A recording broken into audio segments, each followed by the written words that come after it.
Hello everyone, welcome back to my channel. कैसे हैं आप सब। आज जो हम लोग क्वेश्चन पढ़ने जा रहे हैं वो पिछले साल बोर्ड में पूछा गया था। अगर आप ये क्वेश्चन अच्छे से समझ लेंगे तो आपको इससे रिलेटेड क्वेश्चन 5 से 7 नंबर के एग्जाम में मिल जाएंगे।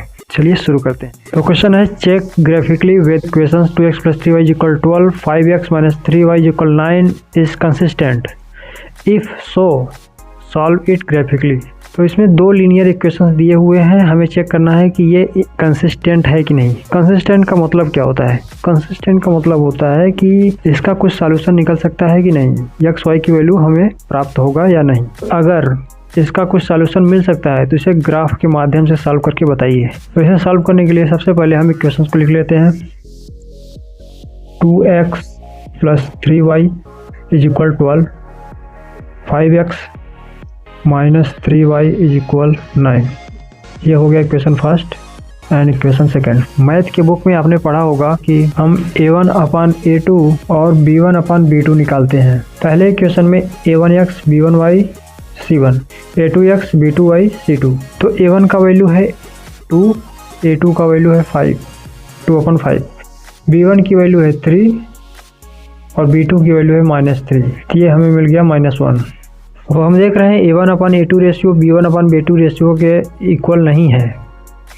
a1/a2 not equal b1/b2। ये प्रॉपर्टी बता रही है कि ये यूनिक सॉल्यूशन देगा। इसका मतलब ये हुआ कि ये कंसिस्टेंट है। इसलिए इसको ग्राफ के माध्यम से सॉल्व करने का प्रयास करते हैं। पहले हम इस इक्वेशन को y के फॉर्म में लिख करके हम एक टेबल बनाएंगे। 2x + 3y = 12। अगर बोथ साइड हम 2x माइनस कर दें तो ये 2x 0 हो जाएगा।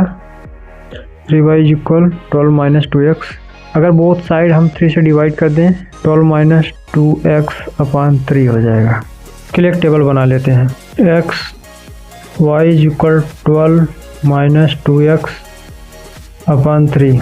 अगर x की वैल्यू यहाँ पर 0 रख दें तो y की वैल्यू क्या आएगी? -2 × 0/3, 12/3, 4 आएगा। अगर x की वैल्यू हम 3 रख दें, 3 × 2 = 6, 12 में से 6 × 6, 6/3, 3 × 2 = 6, 2 आएगा। अब हमें x की 2 वैल्यू मिल गई और y की 2 वैल्यू मिल गई। इससे हम पता कर लेंगे कि ये लाइन कैसे गुजरेगी। ऐसे ही हम दूसरे इक्वेशन के लिए भी चेक कर लेते हैं। 5x = 9, बोथ साइड -5x, तो बचेगा -3y = 9 - 5x। Both side divide by -3, y = 9 - 5x/-3। अगर हम माइनस को ऊपर नीचे मल्टीप्लाई कर दें तो -9 हो जाएगा प्लस 5x हो जाएगा /3। तो इसके लिए भी एक टेबल बना लीजिए। अगर x की वैल्यू 0 रख दें तो ये 0 हो जाएगा, -9/3 -3। अगर x की वैल्यू 3 रख दें, 5 × 3 = 15, 15 में से फिर 9 निकालेंगे तो आएगा 6, 6/3 आएगा 2। अब चलिए ग्राफ बनाइए।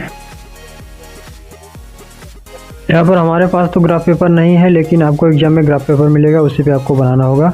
ग्राफ पेपर में एग्जैक्ट नाप के पूरा होता है। 1 सेंटीमीटर 1 मिलीमीटर तक की लाइन उसमें होती है। तो हम देखेंगे सबसे पहले मैक्सिमम वैल्यू कहाँ तक है। 4 है मैक्सिमम वैल्यू, तो 4 तक लेके जाएंगे।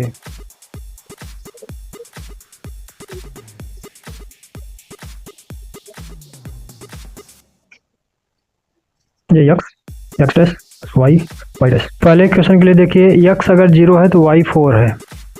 यहाँ पर 0 होता है, y पर 4 का मतलब यहाँ एक पॉइंट मिल गया। x पर 3 है तो y पे 2 है। x पर 3 है, 1 2 3, तो y पर 2 है। यहाँ पर इन दोनों को मिलाइए तो 2 पॉइंट मिल गया। अब यहीं से होकर के लाइन जाएगी। अब दूसरी लाइन के लिए भी बनाइए। x पर 0 है तो y पे -3, माइनस नीचे की तरफ जाता है, -1 -2 -3, यहाँ पे आता है 1 2 3 4, 1 2 3 4, -1 -2 -3 -4। x पर 0 y पर -3, तो यहाँ पर एक पॉइंट मिल गया। अब x पर 3 y पे 2, x पर 3 y पर 2, इसका मतलब यहाँ पर एक दूसरा पॉइंट यहाँ पर मिल गया। अब इन दोनों पॉइंट्स होकर एक लाइन जाएगी।